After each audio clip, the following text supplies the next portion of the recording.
네, 반갑습니다. 아, 자, 이번 시간에는 개운명리 13번째 강의 시간입니다. 고급 정리 중에 13번째. 자, 이번 시간에는 용신 중에서 조후용신에 대한 공부를 합니다. 조후용신. 용신을 하면 보통 읍부용신, 읍부용신이 있고 조후용신이 두 가지가 주로 크게 가를 수 있습니다. 읍부용신은 보통 우리가 대개 말하는 용신 90%가 읍부용신이고 조후용신으로 해야 될 경우는 한 10% 정도 된다고 봅니다. 그래도 조후용신이 많이 나타나기 때문에 조후라는 것은 고를 조자 기후 후자다. 그렇게 기후를 고려한다. 기후 중에서 어느 철을 많이 고려하느냐면 겨울철을. 주로 이제 그 내용이 겨울철도 오고 또 때에 따라서는 여름철도 보기도 합니다. 이게 이제 겨울철과 여름철을 주로 살펴본다. 그리고 일간은 주로 수와 화 일간은 제외하고 대개는 보면 토, 목, 금,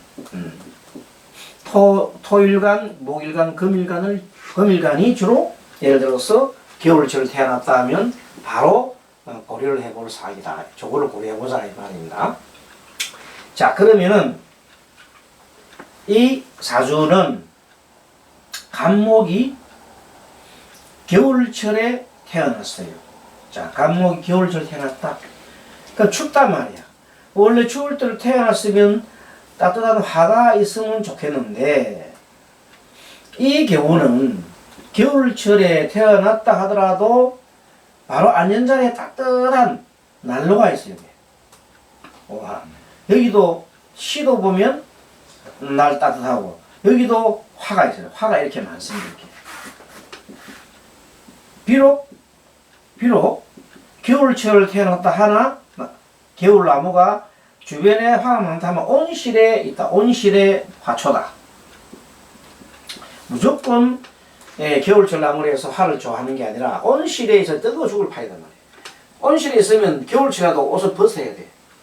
그래서 이런 경우는 비록 추운 겨울철 태어났다 하나 화가 많아서 오히려 이때는 읍부용신 눌러주는 거예요. 수가 화가 많으니까 혹시 오히려 수를 써야 된다. 이때는 그래서 이때는 오히려 용신을 수를 쓴다. 자, 수를 써야 된다 이 말이야. 용신을 수로 써라. 너무 뭐가 많기 때문이다. 너무 온도가 많단 말이야. 그래서 오히려 이런 경우는 오히려 심야하게 되었더라 이 말이야. 오히려 심야해. 그래서 수와 또 목을 써야지. 목을 써야 된다. 수와 목을 쓴다. 그렇게 하면 이 사주는 매우 심약한 사주다. 다시 말하면 여기에 있는 수니까 월지 덕령은 했지만 실지하고 일지를 잃었고 나머지 세력을 다 잃은 겁니다. 그게 너무 신하기 때문에 오히려 용신은 수를 써야 되겠다. 그럼 희신은 뭘 써야 되겠냐? 희신은 자가 너무 힘이 빠졌단 말이야. 그럼 이때는 금을 써도 되겠어요. 금과 수를 써서 목까지 좋다. 금수목이 좋고 화와 금수가 썼으니까 화토가 나쁠 거다. 화토가 별로 재미가 없다. 이렇게 생각합니다. 그게 비록 겨울철 태어났다 하지만 그 주변 상황을 살피는데 일철은 너무나 화가 많으면 오히려 이때는 조우로 쓰는 게 아니라 그냥 읍부로 써라. 이런 것을 배울 수가 있는 겁니다.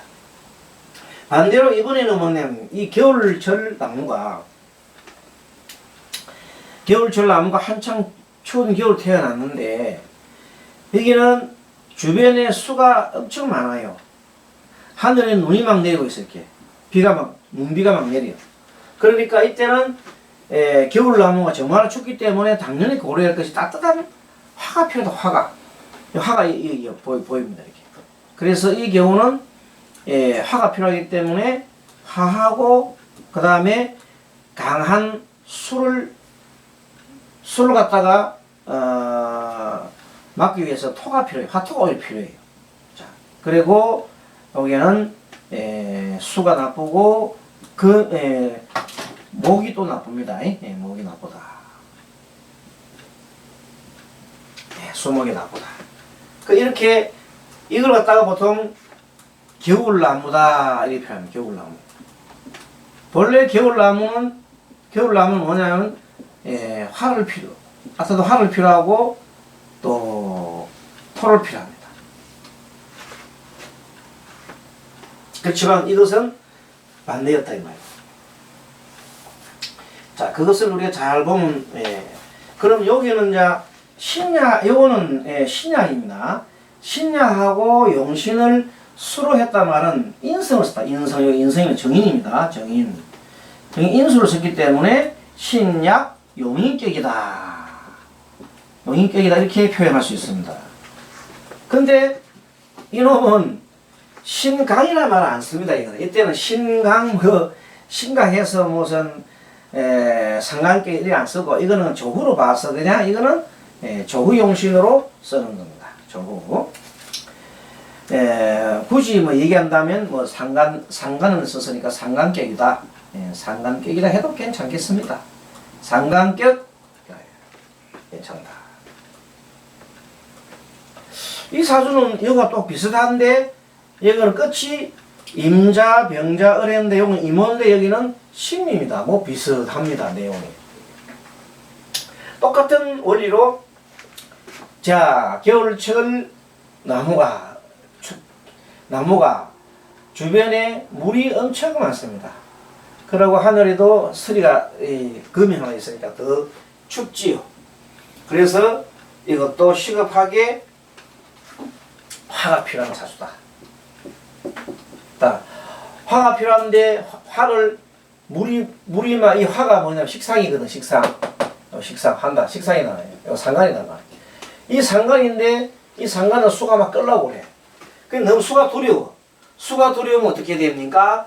이 수가 두르니까 목 입장에서는 아이고 수가 너무 두르기 때문에 차라리 화가 필요한데 수가 두르니까 수를 좀 그걸 해라. 그래서 토를 써라. 토. 그래서 식상을 용신으로 쓰고 재성을 시시도로 쓰는 구조를 가지게 됩니다. 그럼 뭐 그게 신강하고 비슷하다. 뭐 신강이라고 볼 수 있죠. 그런데 상관에 있는 요걸 용신을 썼으니까 이것도 상관격이다. 용신은 상관격 사주다. 이렇게. 그럼 3대 복신을 볼 때는 뭐냐? 3대 복신 볼 때 여기는 관이 있으니까 관복, 여기는 식복, 식복과 간복이 있는 사주고, 요놈은 인성이고 여기 제복이네. 제복이 있는 사주고, 요놈은 토가 양쪽에 있잖아요. 그러니까 이거는 제복이 있는 사주고, 병이 있으니까 식복과 제복과 춥고 그렇게 보는 겁니다. 식복과 제복이 있고 뭐 정갈 있는 것을 보는 것이 삼대복신을 보는 방법이다. 자 이렇게 살펴보면 뭐 조후를 보는 것도 뭐 그렇게 어려운 것이 아니더라. 그 다음에 자 네 번째 사주를 봅시다. 요거는 금이죠. 금. 겨울철 금이니까 얼마나 춥겠어요. 되게 차갑단 말이에요. 언제지 추워 이렇게 추워 죽겠어 이렇게. 춥단 말이야. 추운데 추우면 원래가 따뜻한 토가 필요하긴 한데 이거는 물이 너무 많아. 이럴 때에는 사실 이 신금 입장에서는 설사를 너무 했단 말이야. 설사를 대기하면 어떻게 되게 생겨요? 배가 고파요? 배가 불러요? 배가 쭉 고파요. 설사하고만. 그럼 밥 먹어야 돼. 밥을 먹는 것이 토요. 토. 인성이 필요하다. 요 4번 경우에는 이 경우에서 사실은 토가 좀 더 필요한데요. 화보다는 토가 필요하다. 토가 필요하다.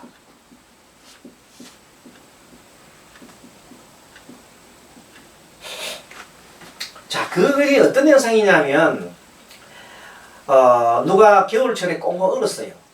엄청 겨울철에 얼고 춥고 해서 지금 이제 쓰러졌어요. 그러니까 이런 사람을 춥고 배고파서 썩이 썰은 사람을 보고 제일 먼저 해야 될 게 뭐냐면, 물론 따뜻한 데 가서 비우면 좋지만은 제일 좋은 게 뭐냐면 밥을 먹이는 겁니다. 따뜻한 밥을 한 그릇 탁 먹이면, 그것도 따뜻한 국물 말아 밥 먹이면 사람이 바로 팍 깨어납니다. 그 이치가 밥을 먹는다는 것은 인성을 말아요. 인성은 밥이다. 인성은 그냥 음식과 나가 먹는 받아들이는 거기 때문에 이 좋은 어머니 음식과 같은 거예요. 음식. 자, 그래서 이 사주는 필요한 것이 바로 토가 필요하고, 물론 화도 필요하다. 화와 토가 동시에 필요한데 화보다는 토가 더 급하다. 자, 그러고 너무나 내가 취약해졌기 때문에 이 사람은 그래도 이제 좀 있으면 죽을 판이기 때문에 금도 필요하다. 금. 왜? 죽고 나면 소용이 없거든. 아무리 차가워도 뭐 소용이 없거든. 그런데 순서로 봤을 때는 토가 필요하고 화, 그 다음에 금도 나중에 기력을 차리면 필요하더라. 자, 요 사주를 한번 보겠습니다. 요 사주는 일단은 수가 겨울철에 태어났다. 겨울철에 밤에 태어났다. 새벽에 태어났다. 겨울철 밤이니까 조금 어서서하게 추워요. 한데 하늘에서는 여기 눈이 좀 내리고 있다. 눈. 자, 이 눈비 같은 그런 걸 우리가 물상으로 표현할 때에는 자, 임하고 개. 임계는 하늘에서 정관입니다. 정관. 이 정관이 때문에 물상을 보면 이 임은 하늘에서 내리는 것때 계좌 큰 비라고 해요. 쏟아지는 큰 비. 요 비는 뭐 가랑비 같은 거, 가는비, 가랑비 같은 거. 그리고 전체로 봤을 때는 큰 비, 가랑비 해가지고 또 한마디로 말하면 비, 하늘에서는 비를 말해. 비. 물상을 볼 때 이렇게 표현하지. 하늘에 가랑비가 내린다. 그럼 겨울이면 당연히 원래 해서 겨울이면 눈이죠. 눈. 겨울이면 임계가 눈이야. 큰 눈이나 뭐 한방눈이나 뭐 펑펑 내리는 눈이나 눈을 보면 되고, 또 때에 따라서는 이 개수는 안개로 봅니다. 안개. 안개나 구름으로 비유하기도 합니다. 요건 그러면 지지에 있는 해와 자는 뭐냐? 자는 이것은 해는 크잖아요. 그죠? 이건 뭐 바다나 호수 같은 거. 호수 같은 걸로 비유하면 되고, 자는 작은 뭐 고랑, 작은 고랑, 뭐 시냇물 같은 거. 그래서 주로 뭐 이렇게 비유를 하면 된단 말이에요. 이런 걸 좀 알아놓으면 좋아요. 자, 그 다음에 병정. 병정은 이 병은 태양으로 많이 비유를 하면 태양. 밝은 태양.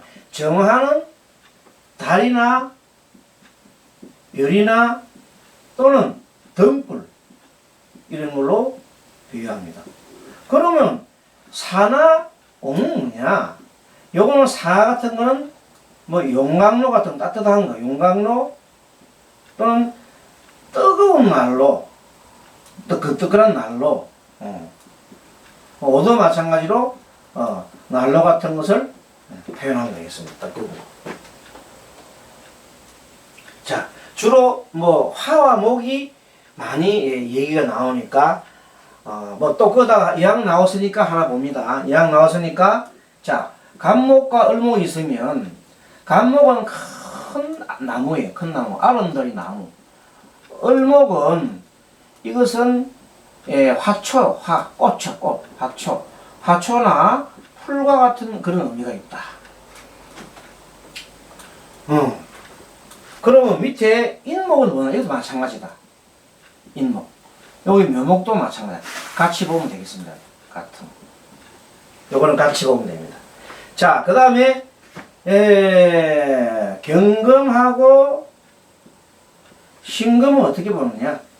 경금은 뭐 큰 바위산, 큰 바위, 바위, 뭐 산도 되고, 큰 바위, 암석도 되고, 신금은 뭐 작은 바위나, 심지어는, 작은 바위나 심지어는, 무슨, 이 보석이라든지, 작은 칼, 이렇게 비유할 수도 있고, 그러면 여기 있는 신도 마찬가지야. 이것도 신도 이렇게, 신이나 유도 이렇게 따라가면 돼, 이렇게. 예. 개수는 하늘과 지지를 많이 가르고, 병화도 가르는데, 간목, 을목 이런 것은 거의 하늘, 천간, 지지를 거의 비슷하게 본다, 이 말이야. 그러면, 무토와 기토는 뭐냐? 무토는 큰 대지를 말해요. 큰 대지. 기토는 정원, 가든, 이런 거다 말이에요. 또 뭐 작은 논밭, 이런 걸 말합니다. 그럼 여기서 진술이 있는데, 진술. 여기는 충미가 있어요.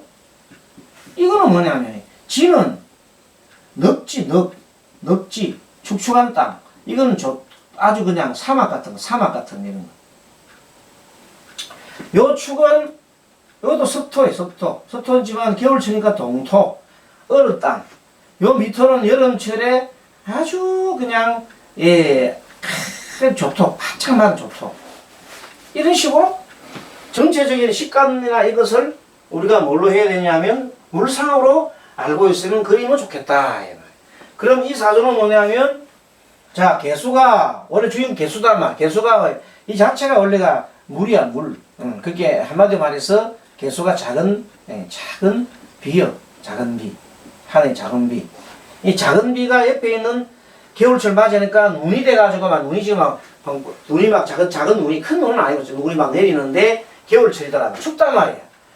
그래서 이 사람은 필요한 게 뭐냐면, 뭐가 필요하냐면, 당연히 필요한 게 화가 필요하고, 목화가 필요하다.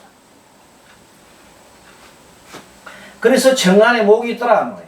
목이 지지에 있는 간목에 뿌리를 두고 있어요, 이렇게. 또, 이 간목도 오화를 타고 있지만, 다시 이쪽에 보면 같이 옆에 헤어난 월이, 그래도 간목의 뿌리가 있어가지고 괜찮고. 여기는 사실은 임이 아주 강하기 때문에 엄청난 수기가 강한 사자입니다. 여기는 사가 있어도, 사는 여차하면 사에 충 맞고, 사에 충하는 것보다는 차라리 나는 충보다는 합이 더 좋아. 나는 충하는 거 싫어해서 합을 하니까 자꾸만 합을 한단 말이에요. 무슨 말이냐? 여기 있는 이 배우자. 이 배우자라는 사람은, 이 사주의 주인공은 자식을 너무 좋아. 끔찍하게 좋아해. 그리고 자식하고 여차하면 합해가지고 자식하고 서로 합을 해가지고 금을 만들어. 사주의 금국을 만들어가지고 대항을 하는 거야. 이 금수로 금생수 하니까 이 사람은 실질적으로 목화가 좋은 사람인데 금수가 나쁘니까 자식과 배우자가 큰 도움이 안 되더라. 이런 사주예요. 옆에 있는 사주 봅시다. 옆에 있는 사주는 임일조인데 한겨울 태어났어요. 하늘에는 비가 막 내리고 있어요. 근데 겨울철, 아주 어동석달 겨울철 진시예요. 아직 추워요. 해가 안 나왔어요. 그런데 이 해자축 하면, 앞에 해자축 합치면 이게 수국이에요. 그 물이 엄청나게 많은 사람이에요. 그런데 자기한테 필요한 이 정화는 전기축 맞아가지고, 이 전기축 맞으니까 이 여자가, 배우자, 이게 뭐 그냥 살 수가 없거든요. 전기축 맞아가지고. 그런데 이 월간에 있는 개수, 월간에 목이 여기가 자기 식신이야. 그러니까 이 많은 물을 이 식신 쪽으로 돌리려고. 돌려 하니까 이 감목 식신이 감목이 밑에 있는 을목에 뿌리를 받고 살 수가 있어요. 이렇게. 그래서 영구궁리하는 걸 매우 좋아해요. 영구궁리 좋아하는데 뭐 이렇게 뭐 만드는 걸 매우 좋아하시는 사람, 만드는 것 자체가 좋아하는 사람. 참고로 말하면 5번 6번은 다 28의 사주다. 이분은 아주 뭐 만들고 뭐 굉장히 좋아하는데 개수가 이렇게 급제가 있다. 급제가 있고 여기도 급제가 있다. 급제가 이렇게 아래에 있어가지고 굉장히 남한테 지는 것을 매우 싫어하는 사람입니다. 그래서 경쟁적으로 이겨야 되고 막 그렇게 투쟁을 많이 하는 그런 스타일이고, 이 사람도 약간 그런 기가 있는데 사회충을 하기 때문에 조금 덜해. 그러나 이 사람은 이쪽으로 이게 무슨 궁이냐면 이게 종교궁이란다. 이 사람 종교는 오직 홀로 이 개수가 있으니까 독립적으로 독립적으로 주체성이 강한 사람이에요. 자기 주체성이 강하고 독립적인 방향으로 나아가는 사람이고, 여기도 마찬가지예요. 둘 다 보면 공통된 사람, 이 사람은 개축이 시해가 개축이 백고살이 들어가 있고, 갑진도 시해가 백고살이 들어가 있는데, 그 의미는 이 사람은 자식이 개축 정도 되고 갑진이 정도 된다는 그런 뜻도 된다. 아무튼 이 사람은 필요한 것이 뭐냐면 목이 필요한 사주고 화가 너무너무나 필요하다. 그러니까 금수는 굉장히 힘든 때다. 금수 운에는 뭐가 도움이 안 된다 하면 형제도 또는 자기가 갖고 있는 그 어떤 이 도반도 다 도움이 안 됩니다. 자기 힘들게 갖고 있습니다. 그거는 자신의 생각이 그렇다는 것입니다. 자, 아무튼 이렇게 해서 전체적으로 보면 굉장하게 자신을 위해서 식신 연구궁리를 많이 하고 이렇게 나가는, 마지막에 어찌 보면 뭘 갖다가 만들고 싶고 그런 쪽에 할 가능성이 있습니다. 마지막은 여기도 그런 것이 있고, 아무튼 전체적으로 봤을 때 조의용신을 한마디로 이야기하면 겨울철에 태어난 사람은, 해자 쪽에 태어난 사람은 먼저 조의를 고려하자. 근데 겨울철 태어나도 아까처럼 온실이 태어난 것처럼 주변에 화가 많으면은 온실 속에서 우통 벗어야 되는 거야. 그때는 제외하고, 보통 때라면 대개는 겨울철 태어났으면 목화나 화토를 갖다가 그리워하는 거다. 화토를 그리워하거나 겨울철은 목화를 그리워할 수가 있다. 그것을 정리하면서 마치도록 하겠습니다. 잠깐 쉬었다 하겠습니다.